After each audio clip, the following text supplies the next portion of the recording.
What is going on? It's Alex coming back at you with another video, and today we're going to be doing a 2-round 2025 NFL mock draft. If you are new, feel free to like, comment, and subscribe. Below my face is my board. It is continuously being updated, new players being added, and all that fun stuff. So it's kind of cool as like a little mini series for you guys to be able to see how that progresses, but also I've been dropping a lot of positional rankings over the past couple of weeks, so feel free to go check those out, including an 83-minute top 22 edge rusher video that I did just drop a couple of days ago. So feel free to check that out. Easiest way to be able to understand and, understand my insanity in terms of my board is being able to follow me over on X. You can get there right through the link tree and also sponsor the show, UnderDog Fantasy. You can get up to $1,000 in bonus cash when you sign up. But it is actually legal in places like Texas because it's a daily fantasy site, not a sport book, which is super duper sick because I live in Texas, can't really enjoy the sport books the way that some of y'all can, and a little bit jealous, but it is what it is. But let's get into this.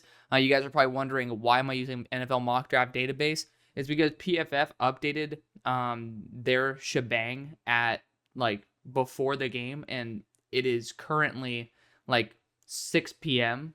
on Central Time, and they still haven't updated it. So it would mess up the order if I ended up shifting things around, which is very irritating. I was kind of waiting as long as I could to be able to see if they would update it. I paid for it. I like it better, but we'll enjoy this. I mean, to be fair, I actually don't mind NFL mock draft database at all, but it really starts getting iffy when you get to the trades. So fingers crossed they'll have it fixed by the time we do our 3-round mock draft with trades. This video will not feature them, of course. That's why I'm perfectly fine doing this. But let's get into it. The number 1 overall pick for the Tennessee Titans. I blend my personal opinion with realism and try to do my best to give you a representative mock draft that also has a little bit of my flair to it. I do think the Titans are going to be looking for their quarterback of the future. I'm going to go Cam Ward here. Let's save the drama, but Cam Ward is that type of quarterback where he has the upside that makes it worth it spending a number 1 overall pick if you are sold on going a quarterback. I think Shedeur is a better schematic fit for Brian Callahan, and the fact that he came from Burrow, you can kind of use him in a similar manner, but apparently the Titans love him. So I'm going to stick to Cam Ward right there. For the Cleveland Browns, your offensive coordinator coached Jalen Milroe and actually had Jalen Milroe's best year, arguably, under his tutelage. And so I am not doing that too remotely, but it gives me a lot of comfort passing on Shedeur Sanders and going after the best player available in Abdul Carter. I'm not the biggest guy in Abdul as an overall edge rusher because I value run defense. But if you're looking for the best pass rusher, arguably, of the past couple years, Abdul Carter's up there. He certainly is up there. He's an amazing pass rusher. I have a couple guys above him, but that is primarily due to the fact that they are more well-rounded.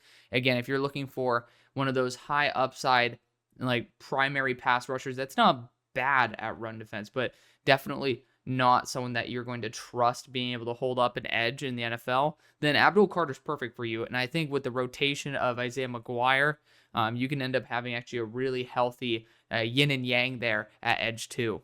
At number 3 for the New York Giants, I do think that just the likely option is Shedeur. Now, at the same time, if people are not even having first-round grades on Shedeur, we were talking about this is going to be a little bit of a time trip. Mac Jones, we're okay, pretty much sold at number 3 overall. But a lot of teams actually didn't even have a first-round grade on him, and he fell to the mid-first. So I do want to put that out there. At the same time, the other quarterbacks were much more superior talent-wise. And so, that's just a complete anomaly. But it is something where, hey, if Shedeur falls, there's a reason why. Joe Shane and Brian Dable have pretty much 1 year left to be able to show something. So if they don't pick up a quarterback in free agency, they're going to be forced to do something that might be unwise, but Shedeur would still be an upgrade. The question is he worth a number 3 overall pick? My answer is no. I think everyone's answer at this point is no. But at the same time, this is why I really don't like having a head coach and as well as a GM that are both on the hot seat. They're going to make self-preservation moves. And self-preservation would be to have an improvement, right? Let's just say Shedeur comes on and you guys end up having the 9th pick next year. That's an argument for them saying, hey, we improved noticeably, and gets them another year or 2. And, I'm not a fan of self-preservation, but that's a human characteristic. And so I do think they're going to take the path of the path of longevity. And for them, since they're on such a hot seat, I think they're going to make an inappropriate move for the franchise's well-being for their own.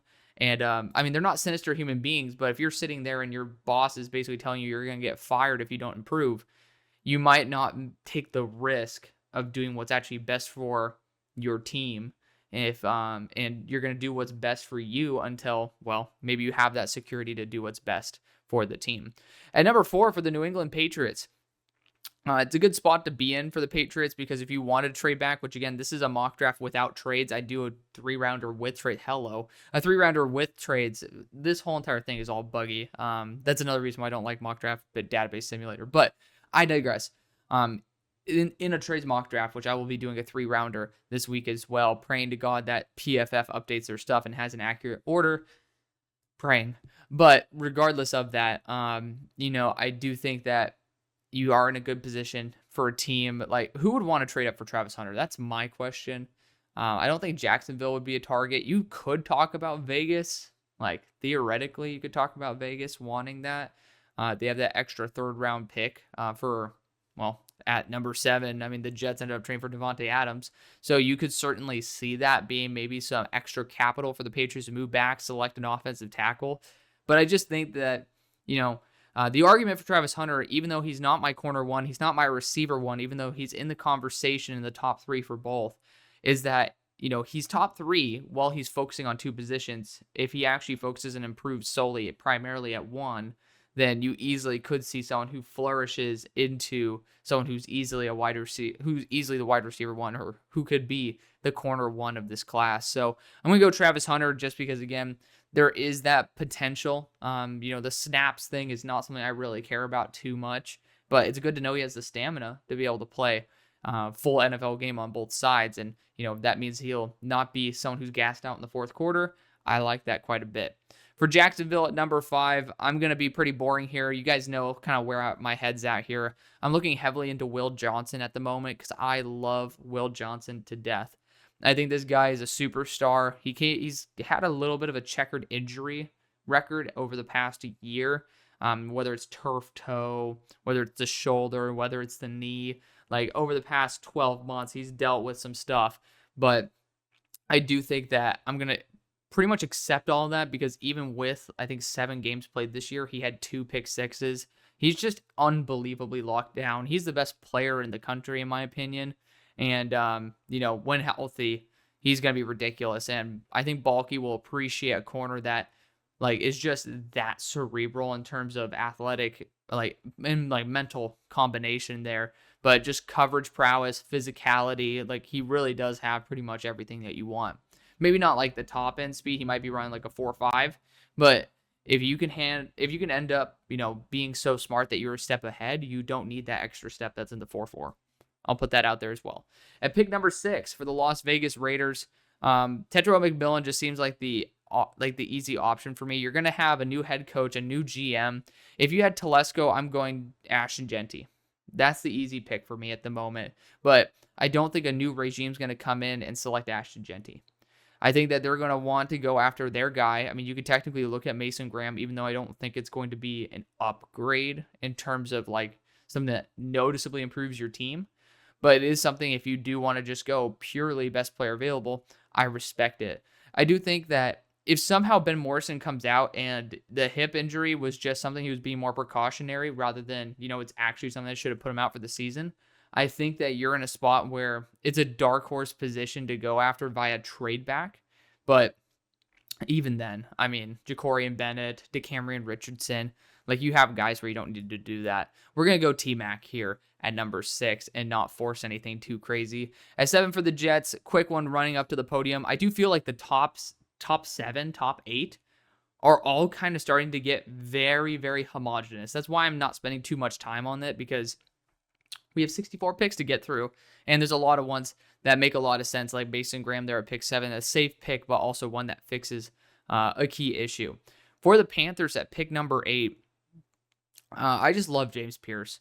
I think he can play a 4-3 end. I also think he could play that outside linebacker role in a 3-4, and the fact that he can play both efficiently, even though he's 243, I think he really can hold up as a pure 4-3 defensive end. He's not going to be like if you're going to go solely 4-3, which no defense does, you go Michael Williams here. But I really do think James Pierce is that type of talent. He is phenomenal. I'm just such a big fanboy of him. And, he's used to playing in some muggy, nasty environments there. Tennessee, it's, some guys seriously cannot handle certain climates. Like some guys can't handle snow. Tua, of all people, it's a great example. Some people can't handle mugginess and heat, and that's why there are some games where it's just like, whoa, how the hell, you're a worse team, and you just kick their ass. Some guys are just, some teams just belong in certain climates. Some teams don't.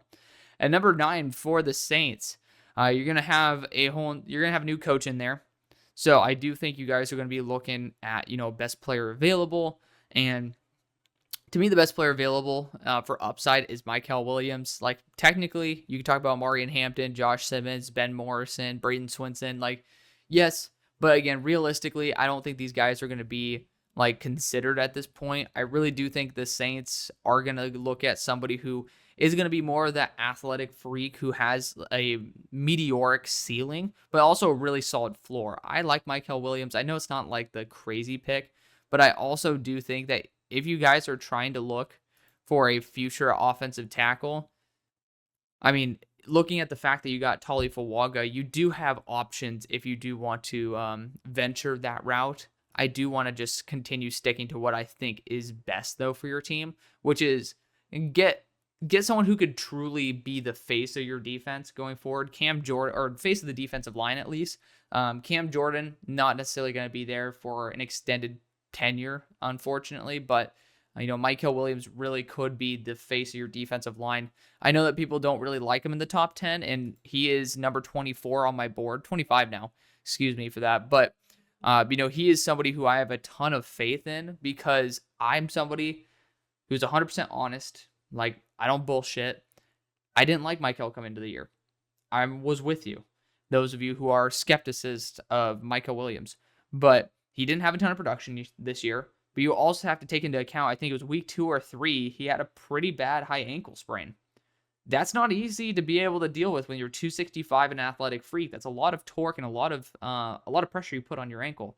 So what was so good is if you know that's true and he's still kind of playing through it, you can kind of take what his performances are with a grain of salt, but you have to see some progression as he continues to play and get healthier on that ankle. And that's exactly what happened. He ended up getting consistently better. And even versus, I believe it was Notre Dame, where he didn't technically produce, he still ended up actually having a really solid game. And versus Texas, he ended up having a really good game. Those are 2 litmus tests that I was looking at. And so I do want to argue for him, even though I was very notoriously against him. For the Chicago Bears at pick number 10, if I had a good feeling about the tackles slipping to the second round, or the tackle guard hybrids, because you don't need to replace Braxton Jones. The goal is to be able to, in time. Left tackles are expensive. You can end up having a younger option and kick Karan Amagaji to guard. I think that would be the smart thing to do.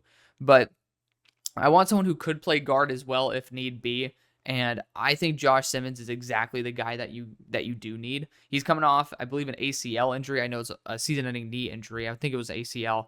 And the problem is, he only had 6 games where he was playing as a top 5 player in the class to me. But the fact is, everything clicked for him. He already had the form. It wasn't like he learned his form and now all of a sudden you get hurt, you have to relearn your form. That's not necessarily the case. He always had really solid form. It finally just hit to where he was actually able to make the most of it. And I like Josh Simmons as a guard in the short run anyways. I say he could be a blue chip tackle, potentially even better as a guard. So for those of you guys who do like Braxton, I think he could be an instant fit at that guard spot with the vision of him being your future at left tackle. For the San Francisco 49ers, defend my pick. Fuck that. I'm not taking Arianti Urdri here. I'm going to go Kelvin Banks. I think that his physicality, people say that he actually has longer arms than Will Campbell as well. I think that's just the smart thing to do. Go after offensive line. If you do think that he is going to be more guard versatile, then you at least do have that role open. At number 12 for the Dallas Cowboys, again, I hate to be so homogenous, but it is Ashton Jeanty if he's there. That's the pick. So we're going to go Ashton Genty there. At 13 for Miami, you guys know where I'd want to go, but I'm going to try to throw a curveball this episode. I'm going to try to throw one. I wish Greer were gone because I'd draft Will Campbell in a heartbeat. He's just lurking. And so I do think a dark horse need for this team would be a receiver. And the receiver that I think could be the one to replace, it could be the one to replace Tyreek, would be Matt Golden. Like, I'm not going to take him at 13, but I do want to say certain people have him as wide receiver 1 in the class. It's not insane.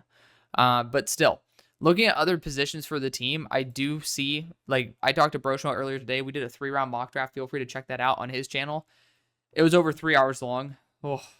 And I'm recording the same day, by the way. So apologies if I end up looking like a decrepit monster. But I do think that it's Jalen Walker, Jahad Campbell as options as well to be both edge rushers as well as linebacker prototypes.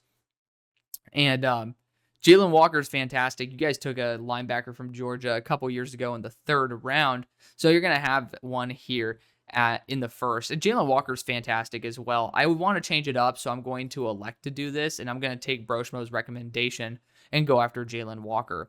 At number 14 for the Indianapolis Colts, Tyler Warren just seems to be the move. I mean, I really like Tyler Warren. He's my number 17 player on my board. At 14, the value is just there. Now, Malachi Starks could be super duper fun as well. Like, I don't really mind that. Him and Nick Cross would be a dynamic duo. And to be fair, I know Broshua was bringing up the stat earlier. I think it was only like 5 or 15%, like big range, but still the point remains the same. A very minute amount of the target share was towards tight ends. Now, there's multiple reasons for that. I think one of the primary reasons is your wide receiver core is exponentially better than your tight end group. I think that would shift heavily if you ended up having an actually good and reliable tight end. But it does also show that, well, I mean, you don't necessarily value tight end. Otherwise, you could have acquired some sort of tight end value if you really were like looking for your guy of the future. So I do think it's the smart thing to do is Tyler Warren. But I also want to throw a curveball because I've just been so like instant picky that I do want to throw some curveballs here and there. Malachi Starks is starting to slip. And so it is kind of hard for me to say no to him at this point because you can replace Blackman. You have him there with Cross for the long haul. You have Moore in the slot. Technically, Malachi Starks could go into there if Moore starts regressing or something. So I do like the fact that you have a lot of a lot of potential roles for a Swiss Army knife in Malachi Starks. But yes, if you take Tyler Warren, I think that is a fantastic move. I want to make that very clear. For 15 with Atlanta, we got Will Campbell still on the board. That's super fun. But Atlanta, I think that edge rusher is probably your best move. Like, let's be real. You guys need it. Nick Gordon's a fun one. I don't see that type of edge rusher archetype really going that high. Like, just the 285s, they don't usually go until the 20 range. Like, that just, it is what it is. The NFL just doesn't see the high ceiling with them. So I'm actually going to go a little bit of a curveball here. We're going to go Jahad Campbell. And you might say, linebacker, Alex, why the hell would you do that? He's the number 1 edge from his high school class. He only moved to linebacker because there were so many good edge rushers at Alabama, he'd never see the field. And I think he has the best snap timing that I've seen. You can use him as a pure edge. And I actually have him right there at number 12 overall on my board as a pure edge. And I think that he still could easily be a linebacker, has some really good movement skills. And that's really awesome because you don't instantly give the massive middle finger to Braylon Trice if he comes back from that ACL and actually looks good. So probability is very low. But if it happens, you still have a very valuable piece here in Jahad Campbell and someone that you should be pretty damn happy to have on your squad. At number 16 for the Arizona Cardinals, I think defensive interior's the move. I think edge, you could talk about somebody in that realm like Jahad Campbell would have been fun. But this is also a team where if you are looking for a Kyle Kennard, Donovan Zerowaku type, at 47, you're probably going to get one. Like, let's just be real. Let's just be 100% here. I do think that defensive interior is a massive need for this team. I do not think Monty is going to be taking an offensive lineman round 1. So I would kiss Will Campbell out of that equation. And so I will be looking at defensive interior here. And I don't like the disrespect that Tyleik Williams is getting. I think Tyleik Williams is fantastic. And, again, the disrespect makes me grouchy, but that's okay. Tyreek Williams is just the highest floor defensive interior you can get that has so much untapped potential. He's a great block shedder. So it's perplexing that he's not an amazing pass rusher.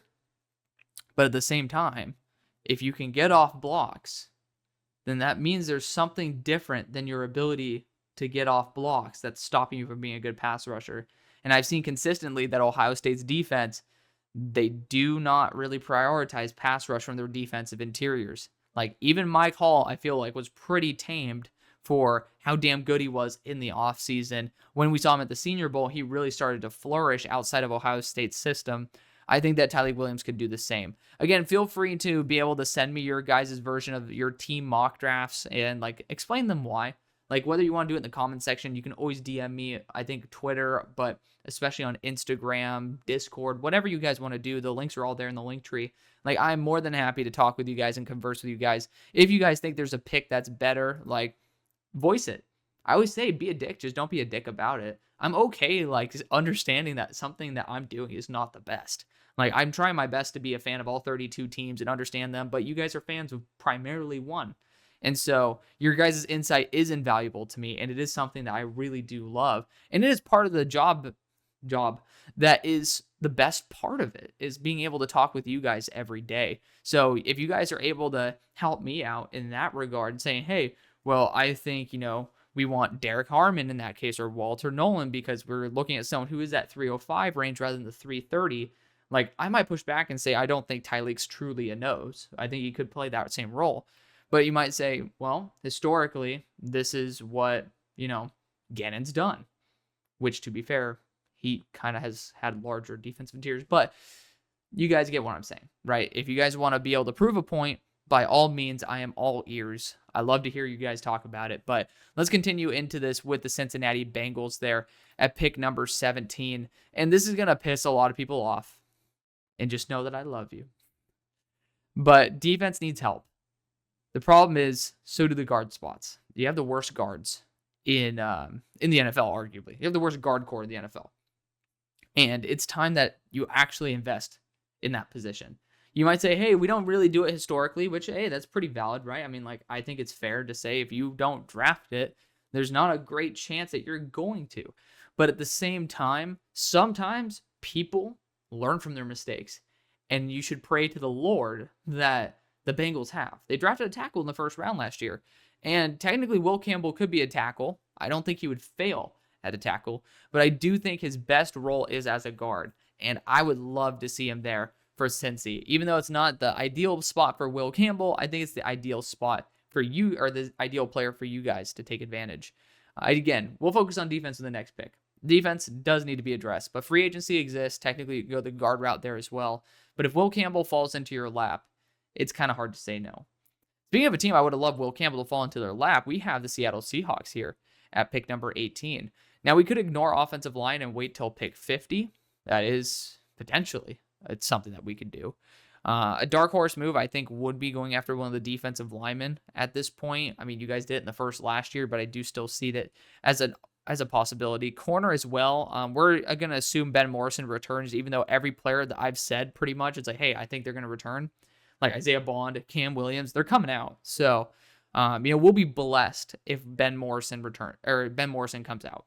Like, that'll just be an overwhelming blessing in terms of talent. But I am going to treat it as if it's not. Just like, I don't think I should give you a misrepresentative mock of somebody that I don't have the confidence in putting in at certain spots. Like, I haven't even evaluated Ben Morrison in terms of like my understanding of Ben Morrison right now. Like, I haven't even thought about him. Now, this is an updated grade. Like, this is as of the Louisville game. Like, that was the most recent game I graded for Ben Morrison.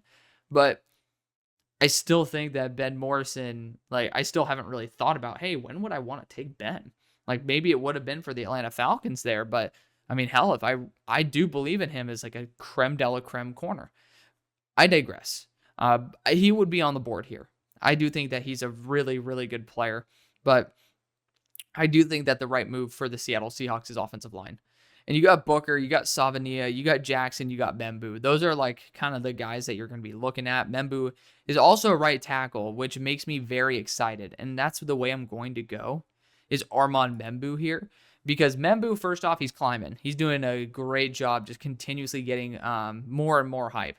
But on top of that, he was someone who's a top 40 player for me coming into the year, improved noticeably as well. And if you do have issues, and unfortunately it seems to be more of when you have issues at that right tackle spot, you can end up filling it in with Armand Membu. It just kind of makes sense. At pick number 19, Tampa Bay. My favorite players to take for you guys are off the board. Like, I actually ended up poaching them, which makes me kind of sad, if I'm just going to be real. Like, I really do love taking Jahad Campbell to this team. I like taking, like, I love just taking a lot of players to you guys, and like Jalen Walker that not going to have the opportunity this time. So, I mean, there's not really a player that sticks out as like an instant pick for me for the Buccaneers. The smart thing to do is probably to go edge, though. I mean, at a certain point. And then you could talk about Nick Scorton. I always am saying, like, hey, your role is to replace a Joe Tryon Shoyinka. And Broshma ended up saying this very well today. It's like, well, do you really care too much about, like, replacing something that failed? And it's like, it's valid. I mean, it's super valid. I'm like, okay, well, I mean, when you put it like that, I mean, do you really want to? And the answer is kind of no. You might want to go best player available. And Nick Scorton, I mean, man, he is a really high floor edge defender. And I feel like he's getting kind of lost in the sauce right now in terms of, like, Mike Green is red hot. Like, it's pretty much like, hey, the grass is greener, no pun intended, on the other side with Mike Green and a couple of these other players like Jack Sawyer who are building up their momentum, while Nick Scorton kind of has just been that guy. For the Broncos, this is the easiest one I've done. Tyler Warren. I mean, that's just my dream pick. I don't care who else is on the board. It could be the number one pick. I'm still taking Tyler Warren to the Denver Broncos. Like, 260-pound former quarterback, tight end there for Sean Payton. Sign me up. At number 21 for the Steelers, we're going to go Colston. No, of course not. We're not going to go Colston. Have some faith in me, damn it. But for the Steelers, we need a couple positions. Technically quarterback. I would cry if we went Jalen Milroe. I'm just going to be so real. Like, Jalen needs someone who could develop him. We can't. We can't. We haven't. Like, since Big Ben, we haven't developed a QB. It's just not going to happen. So, I'm not going to do that with someone who needs so much development in Jalen Milroe. The positions that we need to address are corner and wide receiver. And I do have a lot of faith in our scouting department. I have a lot of faith that, looking at the mass history of where we take wide receivers, we do not take one in the first. So I'm going to go after a place where we essentially have taken them players before, and that's the secondary. I mean, technically, we did trade a first for Minka. We spent a one on Edmonds. Those are not corners, but we also essentially, it's the 32nd pick. We spent the first pick of the second round, but again, 32nd pick on Joey Porter Jr. I can see us doing it again. And to be fair, with the uncertainty in the slot, I do think Jahdae Barron is going to be very attractive to the Steelers. He's going to be, we do like to put guys face to face quite a bit, but I do think that we're going to overvalue Jahdae Barron. And I think his zone coverage ability is ridiculous. I think he's an extremely talented player. I think the slot versatility, almost like the slot, I can't sell myself on it. I can't. I want to sell myself on Jahdae because I really do like Jahdae Barron. But Trey Amos is the perfect corner for us. I mean, he's just big. He's physical, always at the catch point. He's just he's a damn good corner. And Jahdae, I think it wouldn't be a waste, but it would be like a misuse of his talent. And I think it's fair for Jahdae to go to a spot that's best for him. And it's not the Steelers, in my opinion. If he goes to the Steelers, like, okay, I want to see the vision for it, right? Like, Beanie Bishop still could develop and continue to improve. And, he's had a lot of interceptions, but he's proof that interceptions aren't everything. But Jahdae Barron, I think, is the slot, unless you play a lot of off zone.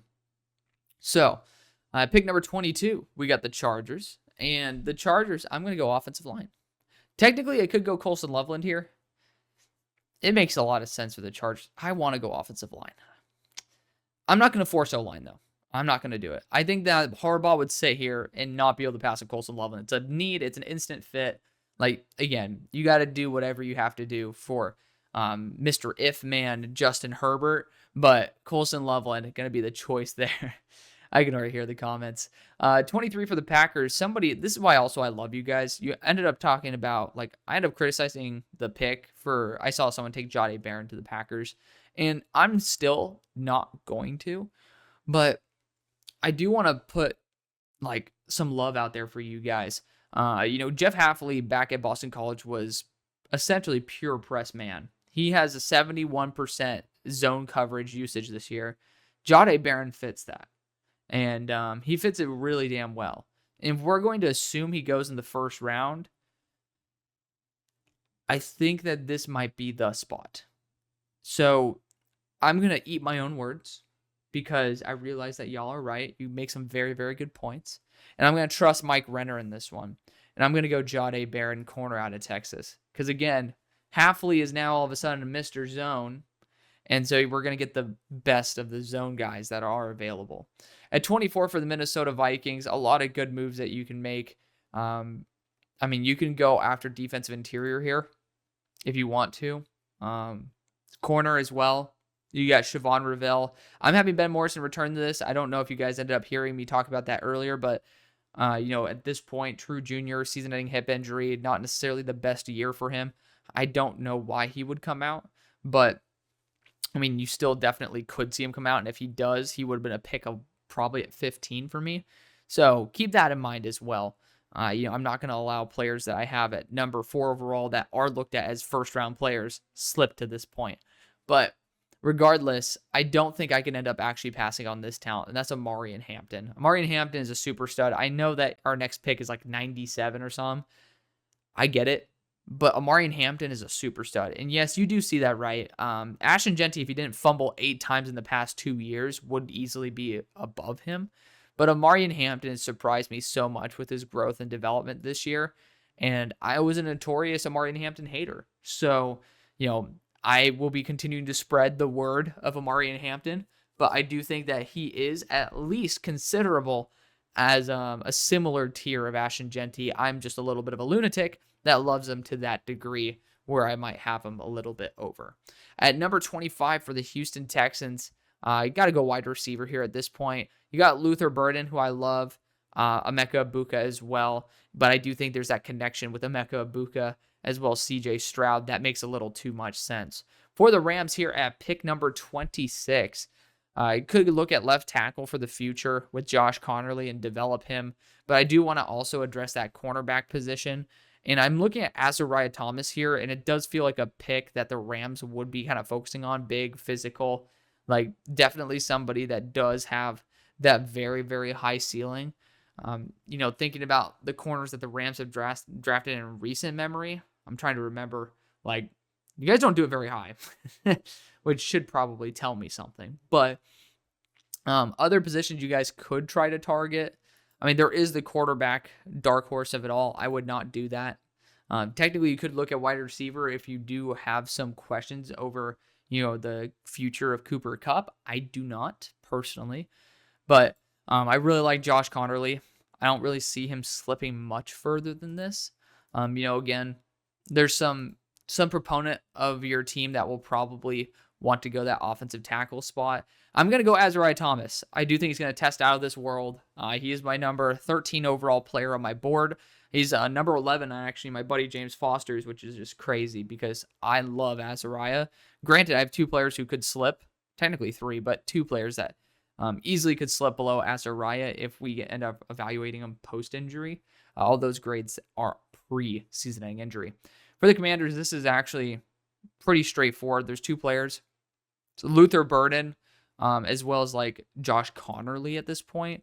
And so I'm going to go Luther Burden here. I think that being able to get a high-end relief option, why do we have Dami Brown, Zacchaeus, etc., being like a legitimate option on this team? Get Luther Burden and call it a day. Baltimore at number 28. I certainly would want to see like, we'll see if you guys end up bringing back Ronnie Stanley. I think that would be really indicative of how you guys approach the rest of the draft. But even if you do, I kind of like Josh Connerly. But if you guys do bring him back, I don't like that move. So, Mercari, I'm pretty sure he's up for a contract. I'd look at Jonas Savania here. Develop him to be able to be the future on the interior of the offensive line. Like, it's just such a tough position. You know what? I'm going to ignore it because of the fact that I feel like I don't have enough information for Ronnie Stanley. I know a couple of people are saying that it's like almost a lock that he comes back. I know certain other people are saying like, yeah, he's going to hit free agency. Let me know that before I end up actually making a pick like this. So let's just assume they bring him back for the meantime. Tyler Booker would make a lot of sense to replace Mercari going forward, and technically don't need to have Filele starting. I think that would be the smart move at the moment, and so I will be going that route. But if you guys do not have confidence in bringing back Ronnie Stanley, I'd be looking at tackle there with Josh Connerly. The Bills at 29. I mean, in a good spot. You guys do have the ability to go after one of the top edge rushers, also one of the top defensive interior players. With KG slipping this far, I always do take him to this team, but I'm going to actually throw a curveball here. People love Walter Nolan to death, and so I think that I'm going to end up taking him because I'd be concerned with Kansas City selecting them there at 31. Philadelphia at pick number 30. A lot of really good options for the Eagles. I do think edge is the most likely position for you guys to go and target. I love Braden Swinson. I think that he is a super stud. I think he actually would work well into Vic Fangio's system. But at the same time, I do feel like Jalix Hunt and his role would be more so like overlapped. You could be looking at Cam Williams. He decided to declare, which I think is so stupid, but it is what it is. It is possible that he somehow got the word that Stout U would really love him. Again, I'm not condoning it, but still, regardless, for the rest of the Eagles here, I think that I'm gonna cop out and do the cheap move, which is Mike Green. He's getting a lot of first round love, and it just makes sense for him to be there with Nolan Smith for the Philadelphia Eagles. So we're gonna go after the cheap route there in Mike Green. At number 31 for the Kansas City Chiefs. Now, you could go tackle here. I'd be sad because you guys don't develop tackles well at all. But I also will look at corner here because I think Siobhan Ravel would not be a bad player to develop on your team. You get Darian Porter, who could be there at 63, but I know that in my mock drafts he won't. Ben Morrison, I said earlier, is returning in this one. He is not confirmed, which is very irritating, but that's just the party year that it is. And I'm excited to, well, get a little clarity. At the same time, it's impossible to let Kenneth Grant slip by. I mean, there's a certain point where you just got to accept it. And so we're going to go KG there at 31. At 32, the Detroit Lions. This is, again, a pretty straightforward one for me. He's not going to be there at 64, so it's going to be a little bit of a reach, but this is literally just the Lions identity, Dan Campbell identity. We're going to go after Jack Sawyer. At number 33, we have the Cleveland Browns, who took Abdul Carter in the first. This is a rush to the podium kind of pick. We're going Josh Connerly, tackle out of Oregon. I know that I wanted to go after Jalen Milroe, but I really think he's going to go to the third round. So that's where I would target Jalen Milroe to go back with his OC. Number 34 for the New York Giants, we took Shedeur in the first. Shedeur. I think this team will be looking at Siobhan Ravel. It just feels like the pick that would be the case. Like, you guys are looking for a boundary corner. He's someone who's extremely hyped. I get it. At number 35 for the Tennessee Titans, don't know why Ben Morrison would be. I guess it's because he's like one of the best available. But, the Titans, I do think, could be in the market for a wide receiver. And I will say Matt Golden intrigues me, but I would want DeAndre Hopkins replacement. And Jaden Higgins is kind of that Nico Collins build as well that you see in your own division.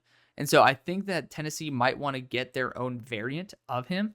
You could try to go after another developmental raw tackle that still needs to grow in Cam Williams and try to sit him and develop him. But sometimes you just got to go after a player that can make an actual impact right off the bat. And that's going to be Jaden Higgins for you guys. Jacksonville at pick number 36. I think that you guys could be looking at defensive interior based on the guys who are available. You got Shamar Stewart here. You got Derek Harmon. Shamar Stewart is just such... You guys can't disagree with this because the fact is, you guys know it's true. Balky's going to lose his marbles over Shamar Stewart as both an interior and edge hybrid. I don't think it's like the best move on planet Earth, but he's the freakiest athlete I've seen at 290. He's going to have great measurables. I've always gone offensive line. I'm going to throw the curveball here and say Balky gets his way and goes Shamar Stewart.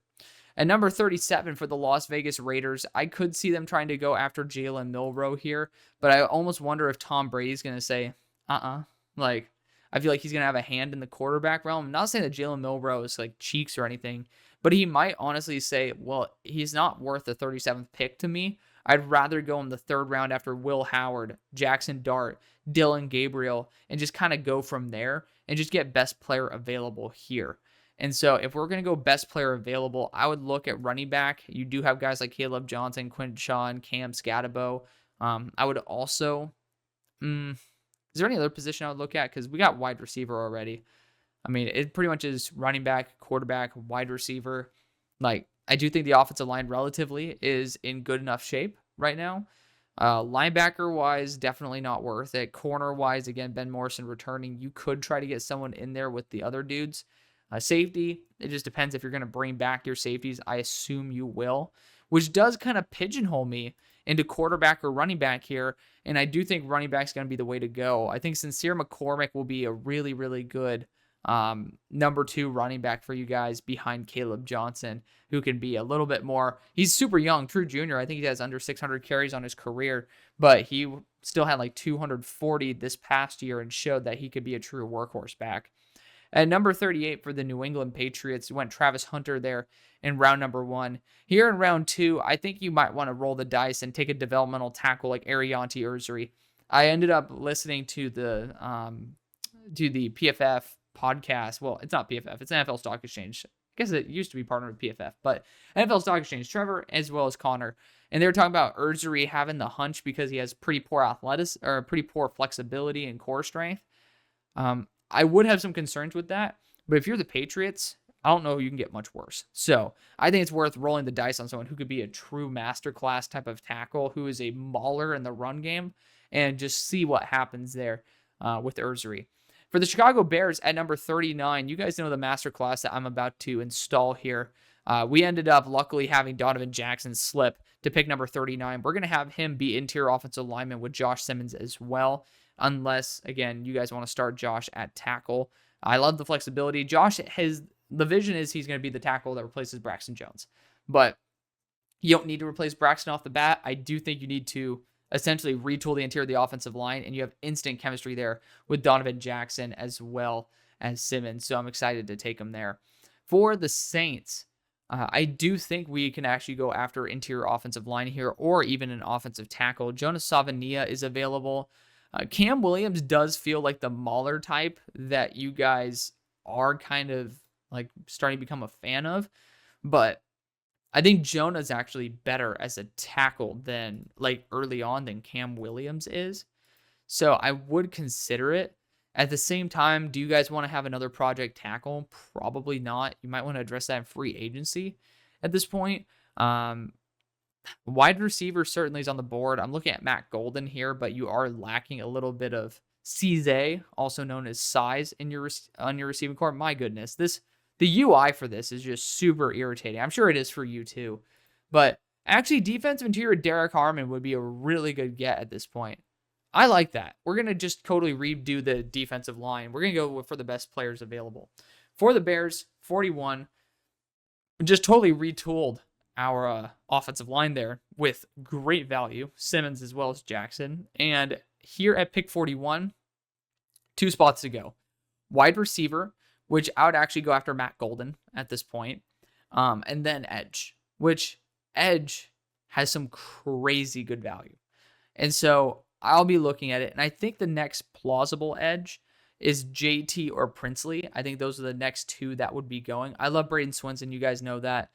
You guys know that because he's my number 3 player in the class. I'm a super freak about him. Of course, if you guys want to understand why, I do have an 83-minute video out breaking down the edges in the class. But JT would be interesting. I do think Princely would be a little bit more up the Bears' alley. He's going to be someone who can essentially have the power of a 260-pound edge rusher with the flexibility of a 245-pound and a lot of experience there in the SEC for Princely Umanmielen.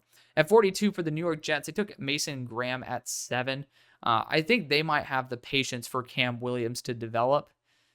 No, they don't. They don't have patience. I mean, this is going to be a new regime. I guess you could try to roll the dice, but I mean, damn. I would assume that they would go after a developmental player. I think safety needs to be addressed. And you got Nicky Manwari here, who could be even a first-round pick. 6'3", 230, 227 technically. 4 interceptions, including technically 1, but 2 pick sixes. This dude's a ball hawk. This dude's an absolute freak in the 4.3 range. I want to see him in New York. At number 43 for the San Francisco 49ers, we took Kelvin Banks in the first. We're going to look at the defensive line and edge here in the second. You guys know exactly where I'm going. I'm going to the Ohio State University, JT Tuimoloau, just getting a legit, quality, consistent edge rusher too. Just it takes a lot of the stress off.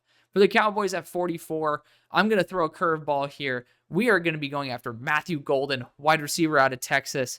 I normally go after defensive line here, but Matt Golden is red hot. He is at the most momentum that we've ever seen. Someone who was my wide receiver 14 coming into the year, and he's gotten so much better since then. At 45 for the Indianapolis Colts, went defensive back in the first round. Technically, he could have went defensive back here. Again, I usually do that for you guys. I wanted to try Malachi Starks this time instead. But looking at the options for the team, I do think an edge 2 would be the best return on investment. You guys appreciate a good technician who can play every single down. To me, that's Braden Swinson here at 81, whatever they had him ranked, or 87. But for me, he's my number 3 guy. I do know a lot of people who have him in their top 50 now. So if he's in the top 50, that is perfectly reasonable to take him at 45. Just going to put that out there. And before you shame it, go and watch him. Just like you'll realize it's just like, oh shit, he's that good. At 46 for the Atlanta Falcons, we already went after a linebacker / edge. My vision for him is to be an edge rusher. They're in Jihad Campbell. I think at this point you could try to look at using Xavier Watts in a Justin Simmons role. That could certainly work for you guys. Pairing Watts and Bates would be pretty awesome. But I also do think that you guys could be looking for that boundary corner position. And Darian Porter might be a 6-year player, but he's also very new to the corner position. He's a special teamer and wide receiver primarily, and he's just recently shifted over to corner. 6'4", 200 pounds, really quick feet, just someone who is very consistent as well. He's my number 37 player on my board, and I think he's a great fit for you guys here as he continues to develop in a multitude of fashions. At 47 for the Arizona Cardinals, we went Tyreek early. I think you guys might be in the market to develop Cam Williams, and I just don't think he's that good. He has all the tools in the world. He really could be something special. He was my number 44 player in the middle of the year. This is not updated because I'm still going through the tight ends and finishing them up before getting into the offensive line. But, I mean, the potential is there. There's no doubt about that. I mean, no one can disagree that the potential is there. And it would be like edge is the other position. I mean, you certainly could go after someone like Antoine Powell-Ryland, Donovan Ezeuruwaku. Those picks would make sense. I do have a hard time, though, thinking that, enough teams are going to pass on Cam Williams. But, man, he had a rough end of the year. I think this team's going to look for some instant success. I'm going to go Donovan Ezeuruwaku at 6'2". He has very good length, but also really good power through his frame. I think that's someone who I'd be willing to put some money on as a solid-ass NFL edge rusher. He is my number 11 edge in the class. The only edge that is not updated is Kamen Rucker on the board. So keep that in mind. But Donovan Ezeuruwaku, my number 54 player on my board. Number 48, Miami.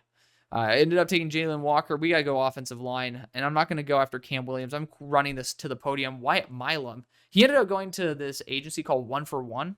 And I'm not going to in any way discredit them, but I just haven't heard of them. And I just don't know, if Wyatt, this is, again, super nitpicky. But, if Wyatt Milam was having, first round buzz, I do think, legitimate, first round almost lock, I don't know if he'd go to a smaller agency. Now, I don't know that for sure, but I do usually see these smaller agencies that still do a good job. Again, not trying to discredit them, but saying that he could end up slipping because of that. And also, I don't know if the hand injury was that serious or not, because he was almost perfect until he got the injury, and then he kind of did slip a lot. So it's very interesting to see. But 49, we took Will Campbell in the first for the Bengals. We need to address edge, defensive interior, potentially even a defensive back. Xavier Watts is super fun. But I do think edge, and I mean, to be fair, I like a lot of these edge rushers probably more than the consensus does. Defensive line as well. There's some really good ones. I do think this team needs to continue getting excited about the future here with Omar Norman-Lott. He has a very limited quantity of reps, but I honestly thought he was a really solid defender all around that's still polishing up his game. He's the most freaky defensive interior in terms of athleticism, though, and he's just buried in a rotation there for Tennessee. He's going to show out the Senior Bowl, and I think Omar Norman-Lott is going to take a meteoric rise. At number 50 for the Seattle Seahawks, I don't know if you guys have a true ball hawk in the secondary the way that, or in your safety core, the way Watts would be. Now, I've taken one of my favorite players, Jermari Harris, to you guys a couple of times, and he's sitting here at 159 on their board, respectively. Again, I don't trust NFL mock draft database, but could this team be one to develop Cam Williams? I mean, like you could be the one to just say, hey, we'll have Abe Lucas for a couple more years, and then Cam Williams can step into that role when the time comes. But it's also hard for me to think that a defensive coach would accept that. I mean, I know you guys secretly need a boundary corner too. Dalen Everett, I don't know why he's still on here. He ended up going back to school. But there's some very, very good corners. Very good corners in this class. And it's weird seeing them spread out like this. I'm just so used to PFF's format that I'm like, huh. But yeah, my next best corner is Jermari Harris. Technically, it's Jabbar Muhammad, but Jabbar is an interesting one. Jabbar I'm going to always like more than the consensus. That's just where my head's at. But Jermari Harris, Quincy Riley, those are the dudes who I think would be the selection to choose from between here. Jermari's going to be at the shrine, and I think he's going to truly shine. But yeah, I mean, he's a like fifth-year player, a lot of experience, great athlete, still developing, still polishing. I could totally see him with the Iowa background being a very intriguing target here for Seattle. You could have talked about Milroe there, but dude, I can't get on board with that. I'm sorry. At number 51 for the Denver Broncos, I'm going to look at running back here for him. You could look at a couple other spots, like wide receiver. You could try to go after Jalen Royals, who's like arguably the best after the catch receiver in the class. But you got to go running back. I was debating it, but I love Quinshawn. I think that Quinshawn's a beast. I do think Travion Henderson, though, could go before Scatabo and Judkins because of the home run hitting ability. But the question is, could you get a air quotes pounder later on and then go for the home run hitter now? Honestly, you might. There's a good like group of running backs. The home run hitters of Travion Henderson's level, there are very few. I'm going to rock Trey Henderson here. I'm going to say that's the curveball. He goes before Quinshawn, before Cam. At 52, we have the Steelers, and you guys know where I'm rushing. I'm rushing this up to the podium as well. Jalen Royals, Utah State. Jalen Royals, the best wide receiver, arguably, after the catch in this draft. The dude's fantastic. Career-wise, it's over 50% contested catch percentage. I mean, the dude's just an absolute savage. So I'm gonna put my name out there for him. I think he'd be a great Pittsburgh Steeler. At 53 for the Tampa Bay Buccaneers, we went after edge already. Linebacker certainly is in the realm, but I also think safety is not out of the realm possibility either. And if we can get somebody who can kind of like lurk back there, be another, especially with all the health concerns you guys have had, I think Xavier Watts with the interception capability could be someone who absolutely ices a shit ton of games for you. And I'm super excited for that. I totally think that would work out for you. At number 54 for the Green Bay Packers, I'm going to look at edge. And a lot of really, really good tools here, a lot of good weapons. I do think Kyle Kennard, Antoine Powell-Ryland are the most similar to what he had in Boston College's Donovan Azirawaku. And I love Antoine Powell-Ryland. I don't know why he's not getting enough love. I really don't. Even in his worst game, this dude was just absolutely jaw-dropping to me. And so I'm actually going to rock it. Antoine Powell-Ryland to be one of your edge rushers there. For the Chargers here at 55. Oh, man. Low-key, I should have went Jonas Avenilla for the Packers. I should have. But we're going to assume I did not. We're going to assume they're going to say, hey, we're good on the interior of the offensive line. Because Jonah pairing him up with Morgan would be kind of fun at center. But we're going to do that for the Chargers right away. Because they need it. It's pretty obvious. They need interior offensive line help. At 56 for the Bills, went Walter Nolan round 1. I'm looking at edge here. And to be fair, it is much thinner than I normally like at this point. But it certainly is something I would still consider. But I would also look at wide receiver. Technically speaking, Isaiah Bond, if healthy, is well worth this selection. It's just, I don't know why he declared. I really don't. I think he could have put together one more really solid year, like when healthy, and then been really good. But you got Io Maynor here. I'll take Io Maynor. I think he's a really, really good receiver. I actually had Buffalo trading up for him in a recent mock draft. But with Matt Golden's resurgence, I do think that he has a chance of being here at 56. 57 for the Panthers. Io Maynor would have been awesome. Technically, Matt Golden would have been awesome. But still, you got James Pierce there in the first. Isaiah Bond would not be a bad choice, in my opinion. But I know you guys like defensive interior from South Carolina. You like defensive linemen from South Carolina. You like defenders. You like players from South Carolina, I should say. And TJ Sanders, 6'4", 290, absolute savage. I'm going to take him there for Carolina. At number 58 for the Houston Texans, took Emeka Egbuka round 1. I'm going to be looking at interior offensive line here. I still got to show some love to Cam Williams for having the potential there. But Marcus Bowe is the guy I'm looking at over Tate Ratledge. Marcus Bowe is someone who could play that center role potentially, even though he told me he's never played center. He's going to play guard, though, for this team. And he's going to be a damn good player while filling in at guard. At 59 for the Baltimore Ravens, we took Tyler Booker in the first round. I think that's a smart thing to do. You could look at wide receiver here because you do have guys like Savion Williams that could be very unique as a Baltimore Raven with the contested catch ability and after the catch. I honestly think that'd be really intriguing. I'm going to take him, but I do want to hear what you guys think about it. He has over 70% career contested catch percentage. He just has an issue with like standard drops, but he's like wildcat quarterback type. I'm not the biggest Savion Williams guy, but again, I'm going to give you guys the unbiased pitch and then like also back it up with what I say. For Washington, I'm debating going Cam Williams here because you guys could upgrade at right tackle for the future. The question is, do you want to continue waiting to upgrade at right tackle? Or do you want to just get someone like Kyle Kennard who is damn good? And you just know Kyle Kennard's going to be an asset on this team. You could look at corner as well if you wanted to. I mean, the question is, do you allow Cam Williams to go to Stout U? Or do you, you could play Moneyball at edge. I think you give Stout U the biggest middle finger in history. We're going to go Cam Williams. You're going to develop him. I mean, Brandon Coleman's taken a quicker development steps than what I ever expected. So if you guys can do it with Coleman, there's a really good chance you could do it with Williams as well. 61 for the Bills, defensive back and edge. That's where it's at. We're going to go Kyle Kennard here. We're going to be rocking it with the best player available. Leaving the Eagles sitting here at 62 in a little bit of a not so great position. But I do say you could go defensive interior here to replace, because I think Bond will be back. Probably Josh Sweat will be back as well. No one's going to want him with his degenerative knee condition. Tackle-wise, I just don't see. Trapilo would be fun, but I don't think you could use him as a guard in the short run. Emory Jones, I just don't think that he's going to be worth this pick. Tate Ratledge doesn't provide any value to me.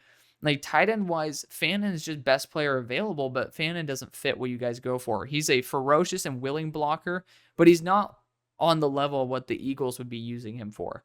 That would be a Terrence Ferguson. That would be a Luke Lachey. Guys who are a little bit better. Well, actually, Lachey is now 247. I take that back. But Terrence Ferguson's perfect for this team. Day 3, just to pick up somebody and then kind of call it a day. I think that would be the smartest move for you guys. Not a big fan of Mason Taylor. Just gonna spoil it. Gunnar Helm, not round 2 in terms of how much I like him, not round 2 level. You could go Jalen Milroe at this point. I'm just going to be so honest. He would help. But you know what? This would be a pick I'd trade out. Just spoiler. I would trade out of the spot. But I do think there's a chance you could end up actually flipping this and making something of it. And so I think if you do end up replacing Milton Williams with someone like Jordan Birch or Devontae Capehart for that matter, but Jordan Birch primarily, that'd be intriguing because you have Moro Ojomo there. But I mean, how much longer do you have Moro Ojomo before a team is going to really realize that he's a legit threat? This is the hardest pick of the entire draft right here. This is the worst pick. You could look at safety. You could look at Makuba. And, long term, I think DeJean could kick to the boundary and you could put Makuba to the slot. But I do think you could go Makuba here. Well, Nate McCollum shouldn't be on this team in the long run, in my opinion. I don't think that Reed Blankenship, as much as I love the guy, should be getting paid the way that money needs to be spent on other positions. It's a tough position. You might even double up at edge, though. I mean, I don't think Howie's going to say no to best player available, right? Oh, man. This is a bad spot to be in. This is a really bad spot. I honestly might say F the system, and we're going to just go Harold Fandon here. At a certain point, this is going to be a Calcaterra replacement for the long run. And Calcaterra is not on contract forever either. So we're just going to go after that route, and then we're going to see how everything else unfolds, because you're going to take him from the Chiefs, who ended up taking Kenneth Grant at 31. Here at 63. Woof. Wide receiver. Oh, my God. Wide receiver certainly on the market. Tight end would have been. Running back technically is with Cam Scatabo. I really like Cam Scatabo for you guys. But I also think corner can be right up there as well. Someone who's fluid, someone who can get those interceptions. I'm looking actually at Quincy Riley as a potential candidate here. But at the same time, I don't know if I could. I think Trey Smith's gone, and you might have to just go Tate Ratledge.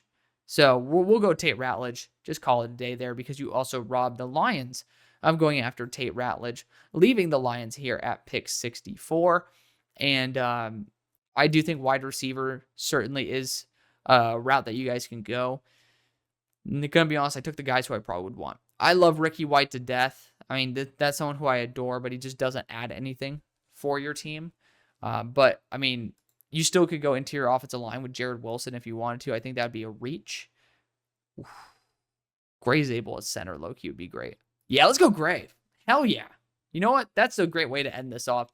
Gray Zabel, left tackle out of North Dakota State, who's going to be moving interior, could even move to center. Super excited to see that. I think he's going to be at the Senior Bowl, but that is going to be the video. Thank you so much for watching. I love you. See you on the far side. Peace. Just